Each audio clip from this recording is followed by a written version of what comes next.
Welcome to the spectacular night view of Mysore palace. ജാൻവരിയിലാണ് ഞാൻ ഹസ്ബൻഡും മൈസൂർക്ക് പോയിട്ടുണ്ടായിരുന്നത്.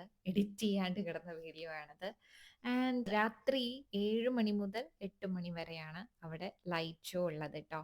Mysore palace is completely lighten up or the illuminated with more than 1 lakh lights. അത്രയും light use ചെയ്യുമ്പോൾ തന്നെ നമുക്ക് തിങ്ക് ചെയ്യാവുന്ന കാര്യമാണ് എത്ര ഗ്ലോ അപ്പ് ആയിട്ടായിരിക്കും, എത്ര ഭംഗിയായിട്ടായിരിക്കും മൈസൂർ പാലസ് ഇലുമിനേറ്റ് ചെയ്തിട്ടുള്ളത് എന്ന്.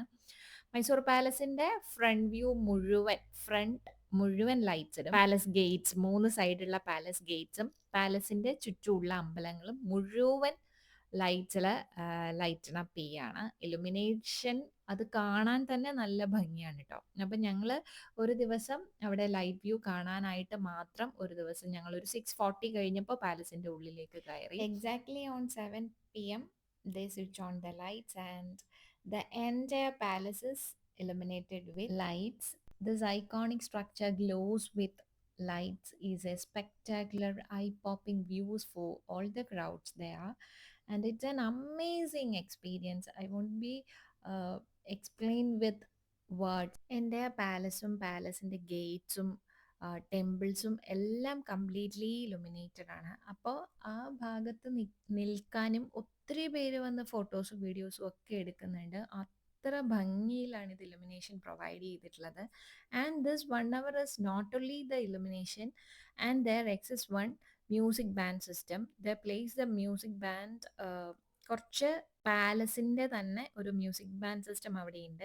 അപ്പോൾ ഒരു 7:15 to 7:40 വരെയാണ് മ്യൂസിക് ബാൻഡ് പ്ലേ ചെയ്യുന്നത്. I won't be able to feature the music sound here due to the copyright issues in this social media.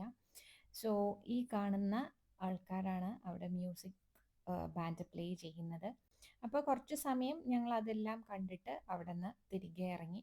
ഈ കാണുന്നതാണ് പാലസിൻ്റെ ഫ്രണ്ട് ഗേറ്റ്. ഇതിൻ്റെ മുന്നിൽ റോഡാണ്, പബ്ലിക് ട്രാൻസ്പോർട്ട് റോഡാണ്. അപ്പോൾ നമ്മൾ റോഡിൽ കൂടി ട്രാവൽ ചെയ്യുമ്പോഴും നമ്മൾ ആ ഒരു ലൈറ്റാണ് കാണുന്നത്. ആൻഡ് അവിടെ നിന്നിട്ട് ഞങ്ങളും കുറച്ച് ഫോട്ടോസും വീഡിയോസും ഒക്കെ എടുത്തു. അത് കഴിഞ്ഞ് നേരെ പുറത്തേക്ക് ഇറങ്ങി വന്നു. പുറത്ത് വരുമ്പോൾ ആ ഭാഗത്തും ഒരു ടെമ്പിൾ ഉണ്ട്. ആ ടെമ്പിൾ മുഴുവൻ ഇലുമിനേറ്റഡ് വിത്ത് ലൈറ്റ്സ് തന്നെയായിരുന്നു. കാണാൻ നല്ല ഭംഗിയാണ്. ഒത്തിരി ടൂറിസ്റ്റ് ഫോറിനേഴ്സ് ഒക്കെ വന്നിട്ടുണ്ടായിരുന്നു മൈസൂർ പാലസിൽ. ഞങ്ങൾ പോയിട്ടുണ്ടായിരുന്ന ആ ജാൻവരി സമയത്ത്. സമ്മറാണ്, നല്ല തണുപ്പാണ്. നിയറസ്റ്റ് പ്ലേസ് ആണ് ഊട്ടി. അപ്പോൾ നല്ല തണുപ്പായിരുന്നു ജാൻവരിയിൽ. ആൻഡ് ഇത് പുറത്തേക്ക് ഇറങ്ങുന്ന ഗേറ്റ് ആണ്. അവിടെയൊക്കെ നല്ല തിരക്കായിരുന്നു കേട്ടോ. ആൻഡ് നല്ല ലൈറ്റ്സ് ഉണ്ടായിരുന്നു. ദെൻ ഇവിടെ നമുക്ക് ഏറ്റവും കൂടുതൽ കാണാൻ കഴിയുന്ന ഒരു ട്രാവലിംഗ് സിസ്റ്റമാണ് ബുള്ളോ കാർട്ട് അല്ലെങ്കിൽ കാളവണ്ടി. അത് ഒത്തിരി അലങ്കരിച്ച് നല്ല ഭംഗിയായിട്ടാണ് അവർ കാളവണ്ടി അവിടെ കൊണ്ട് നടക്കുന്നത്. കാണുന്നുണ്ടോ? ഈ വരുന്നത് നല്ല ഭംഗിയുണ്ട്. അതുപോലെ തന്നെ പാലസ് ചുറ്റി ഒരു റൗണ്ട് എടുക്കുന്നതിന് 2000 റുപ്പീസാണ് അവർ ഈ ബുള്ളോ കാർട്ടിൽ മേടിക്കുന്നത്. ആൻഡ് ഞങ്ങൾ പാലസിൽ നിന്ന് ഇറങ്ങി ബുക്ക് ചെയ്തിട്ടുണ്ടായിരുന്ന ടാക്സിയിൽ കയറി അടുത്ത പ്ലേസിൽ ഷോപ്പിങ്ങിനായിട്ട് ലോക്കൽ മാർക്കറ്റിലേക്ക് പോകുന്നതാണ്.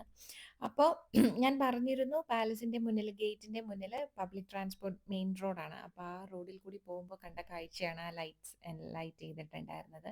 Then this is the small town in Mysore. ഇവിടെയൊക്കെ ഒത്തിരി ഷോപ്പിംഗ്, മൈസൂർ സിൽക്ക് സാരീസിൻ്റെ ഒക്കെ ഒത്തിരി ഷോപ്സ് ഇവിടെയൊക്കെ ഉള്ളതാണ്. ആൻഡ് അങ്ങനെ ഞങ്ങൾ ഷോപ്പിങ്ങിനായിട്ട് പോയിക്കൊണ്ടിരിക്കുന്നതാണ് ഈ കാണുന്നത്. This is all about our Mysore vlog, and this one is the last video in Mysore. So until showing the next destination, bye bye.